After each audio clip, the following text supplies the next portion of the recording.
Assalamualaikum warahmatullahi wabarakatuh. Alhamdulillahi rabbil alamin. Wassalatu wassalamu ala Rasulillahi wa ala alihi wa sahbihi ajma'in. Saudaraku yang dirahmati oleh Allah Subhanahu wa taala, pernah suatu ketika Ali bin Abi Thalib berjalan dengan para sahabat. Kemudian beliau berhenti pada sebuah kuburan. Kemudian beliau berkata, "Ya ahlal kubur, hadithuni ankum ya ahlal kubur. A'tuni min akhbarikum." Wahai penghuni kubur, ceritakan apa yang terjadi sekarang padamu wahai ahli kubur. Beritakan kepada kami apa yang terjadi pada dirimu sekarang wahai kubur. Kemudian beliau menoleh ke arah para sahabat dan berkata, "Wallahi law takallamat hadhihi al-qubur." Demi Allah, andai kata kubur ini bisa berbicara, laqalat, dia akan berkata, "Wa tazawwadu fa inna khairaz zadi taqwa."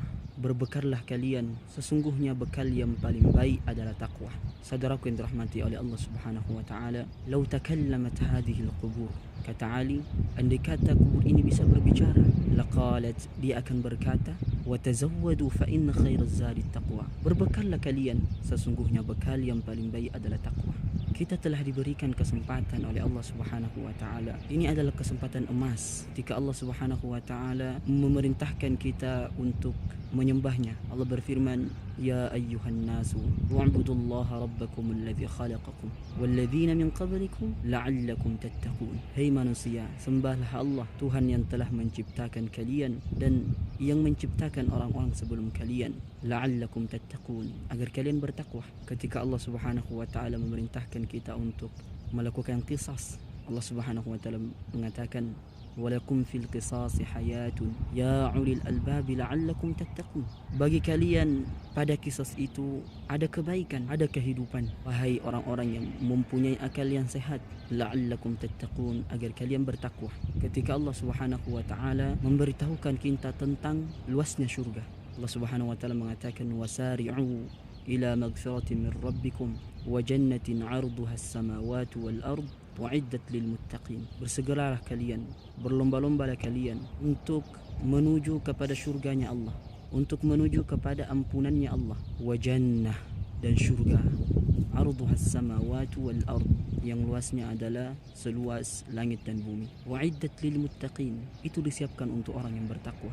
Ketika Allah menurunkan Al-Quran, Allah berfirman, "Dzalikal kitabu la raiba fihi." Tidak ada keraguan pada kitab itu, pada Al-Quran itu.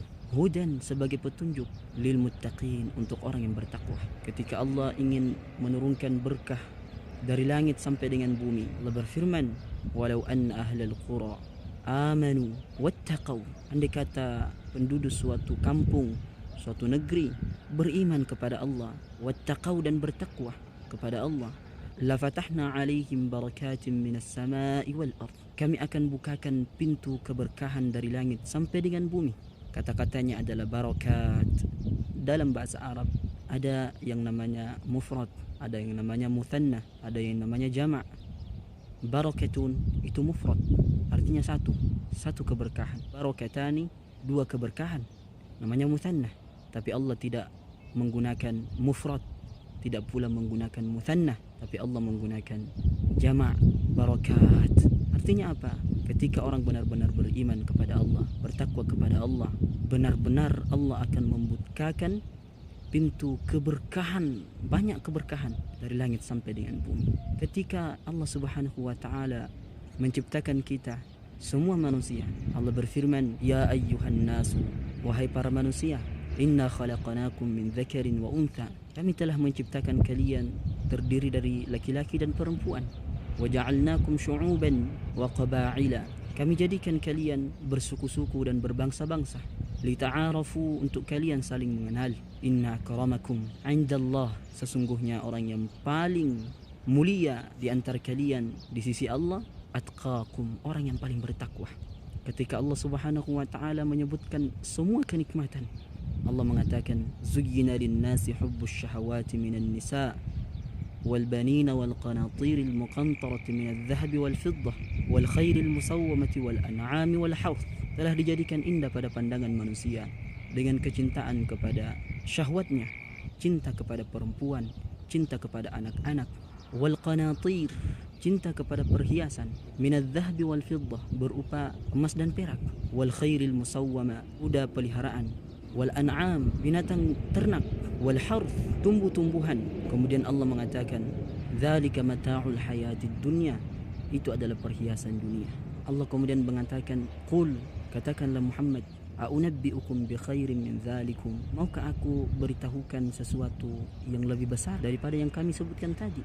Dijadikan indah pada pandangan manusia, cinta kepada wanita, anak-anak, binatang ternak, harta. Maukah aku beritahukan kenikmatan yang lebih besar daripada yang tadi? Allah menggunakan kalimat a'unabbi. Dalam bahasa Arab, berita itu ada dua, bisa al-khabar, bisa an-naba. Al-khabar adalah berita yang biasa-biasa saja, an-naba adalah berita yang sangat besar. Dan Nabi SAW, apa itu ya Allah? Kata Allah Subhanahu wa ta'ala, lilladzina taqaw, bagi orang-orang yang bertakwa, 'inda rabbihim, di sisi Tuhan mereka, jannatun tajri min tahtiha al-anhar, surga yang di bawahnya air yang mengalir, khalidina fiha, mereka kekal di dalamnya, wa azwajum mutahhara, mendapatkan istri-istri yang suci, wa ridwanum minallah, mendapatkan ridha dari Allah Subhanahu wa ta'ala. Ketika Nabi Isa alaihi salatu wassalam, ketika dimintai pengikutnya untuk berdoa kepada Allah menurunkan satu makanan, yang makanan ini tidak akan habis walaupun dimakan orang awal sampai akhir, pengikutnya berkata, ya Isa bin Maryam, wahai Isa putranya Maryam, hal yastati'u rabbuka an yunazzila alaina ma'idatan minas sama, mampukah Tuhanmu menurunkan makanan dari langit? Nabi Isa kemudian berkata, ittaqullaha in kuntum mu'minin, bertakwalah kepada Allah kalau kau beriman. Ketika Allah Subhanahu wa ta'ala ingin memperbaiki perilaku kita, perbuatan kita, Allah ampuni dosa-dosa kita, Allah Subhanahu wa ta'ala berfirman, ya ayyuhalladzina amanu taqullaha wa qulu qawlan sadida, hai orang-orang beriman, bertakwalah kepada Allah, berkatalah perkataan yang baik, yuslih lakum a'malakum, Allah akan perbaiki perbuatan kalian, Allah akan perbaiki amalan-amalan kalian, wa yaghfir lakum dzunubakum, Allah akan ampuni dosa-dosa kalian, wa man yuti'illaha wa rasulah, siapa yang ikut Allah dan Rasulnya, faqad faza fawzan 'azima, sungguh dia telah memenangkan kemenangan yang besar. Wa man yattaqillaha yaj'al lahu makhraja, siapa yang bertakwa kepada Allah, Allah akan bukakan pintu-pintu solusi kepadanya. Wa yarzuqhu min haitsu la yahtasib, dan Allah akan memberikan rezeki kepadanya dengan rezeki yang datang dari arah yang tidak disangka-sangka. Subhanallah, sahabatku sekalian yang dirahmati oleh Allah Subhanahu wa ta'ala, sekarang Allah Subhanahu wa ta'ala memberikan kesempatan itu kepada kita. Bulan Ramadan adalah bulan orang-orang yang bertakwa. Allah berfirman, ya ayyuhalladzina amanu kutiba alaikumus shiyam, hei orang-orang beriman, diwajibkan untuk kalian berpuasa, kama kutiba alal ladzina min qablikum, sebagaimana diwajibkannya kepada orang-orang sebelum kalian, la'allakum tattaqun, agar kalian bertakwa. Sahabatku sekalian, gunakan waktu ini, siapapun kita, terutama kepada para pelajar, para penuntut ilmu, gunakan baik-baik kesempatan ini agar Allah Subhanahu wa ta'ala mencatat kita, menetapkan kita sebagai orang-orang bertakwa. Allah Subhanahu wa ta'ala berfirman, wattaqullaha, bertakwalah kalian kepada Allah, wa yu'allimukumullah, Allah yang akan mengajari kalian. Subhanakallahumma wa bihamdik, asyhadu an la ilaha illa anta, wa astaghfiruka wa atubu ilaik. Wa sallallahu ala nabiyyina Muhammadin wa ala alihi wa sahbihi wa baraka wa sallam, walhamdulillahi rabbil alamin.